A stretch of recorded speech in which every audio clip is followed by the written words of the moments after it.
It's a moment unlike any in recent history, a time of unbelievable sadness and pain, and yet a time of hope, of rebirth and renewal. It's a time to remember and celebrate the events surrounding the life, death, and resurrection of Jesus. It's Easter weekend. Hello, I'm Connie Vandeman Jeffrey, and this is All God's People for Friday, April 10. There's so much wrong with our world on this particular Good Friday, and yet there's so much right about how all God's people are responding to the coronavirus pandemic, in our local churches, in our schools, our hospitals, our neighborhoods and communities.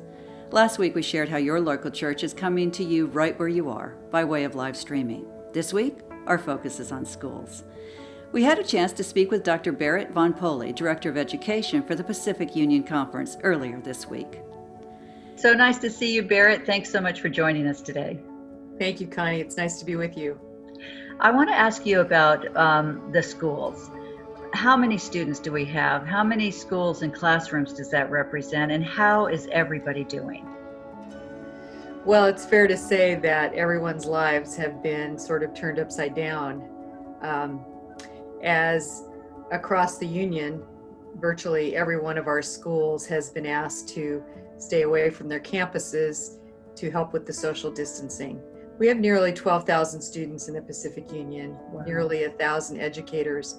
So everyone almost overnight, on very quick notice, needed to take their classrooms to a virtual setting. Mm-hmm. These are teachers who are used to the hands-on experiences with their students, the community that they have with their students, and now they are attempting to deliver a similar product, similar curriculum, but either online, with online learning, with some packets they were able to pull together before they were asked to no longer be at school, or for some of them, doing meetings just like you and I are doing right now. Zoom has become the most popular word on every school campus during this period of time. Well, what message of hope do you have, Barrett, for us and for the students and teachers? I continue to be amazed at the stories I'm hearing. Our teachers are another group of our heroes. Mm-hmm. Certainly our healthcare workers and our other community personnel are so important right now, but the teachers are doing everything they can to try to maintain some normalcy for our students, to maintain educational integrity, and to make sure that what our parents have come to expect at Adventist education continues. Well, thanks so much, Barrett, and we'll have you back again soon, but thanks for being with us. Thanks, Connie. It's always wonderful to hear from Barrett. Her enthusiasm for Adventist education inspires me.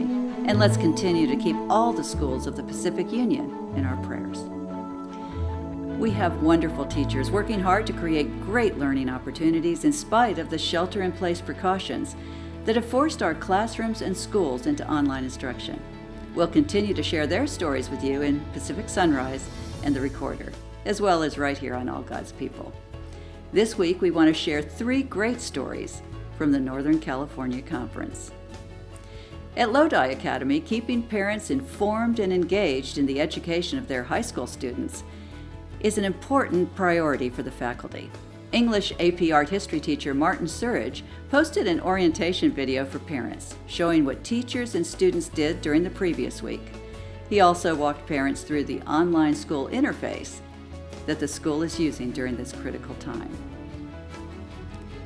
Ensuring that families stay connected is a priority for Principal Brad Davis and his teachers at Orangevale SDA School.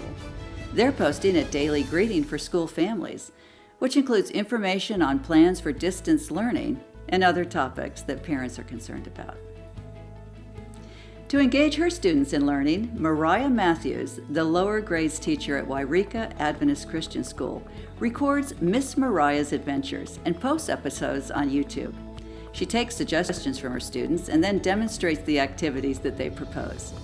So far, her adventures have included tips to stay healthy, snowshoeing, outdoor safety, and horseback riding. Don't you love to see these teachers get creative and continue the standard of excellence that's a hallmark of Adventist education? Continued blessings to the teachers, staff, and the nearly 12,000 students in our schools. As always, links to these videos and more are in our program bulletin. I was brought up believing that it is always a good time to think about God's gift of Jesus to the world. And right now I need a bulwark, a landmark that will stand up like a mountain against this sea of trouble and difficulty. Easter is such a mountain. It brings us together around the single most important aspect of our faith, the gift of grace that is realized in the life, death, and resurrection of Jesus Christ. At a time when we may feel isolated and alone, Easter is all about being brought back into relationship and attachment with the divine. The end of isolation, of being alone, of being detached, is precisely what we celebrate on Easter morning. This Easter, the story of redemption may be seen through the lens of separation, but it is a separation that is finally, ultimately, and forever swept away by the resurrection of Jesus Christ and the good news of salvation. May this Easter offer us the opportunity to reflect on those things in life that are most important, understanding who we are and what it is that gives our lives meaning, grappling with the terrible loneliness and isolation that comes from being estranged from the divine, and the extraordinary power and sense of restoration that we experience when the love of a gracious God sweeps us up out of our isolation and into the home we are born seeking, in the heart of God. For all God's people, I'm Connie Jeffrey.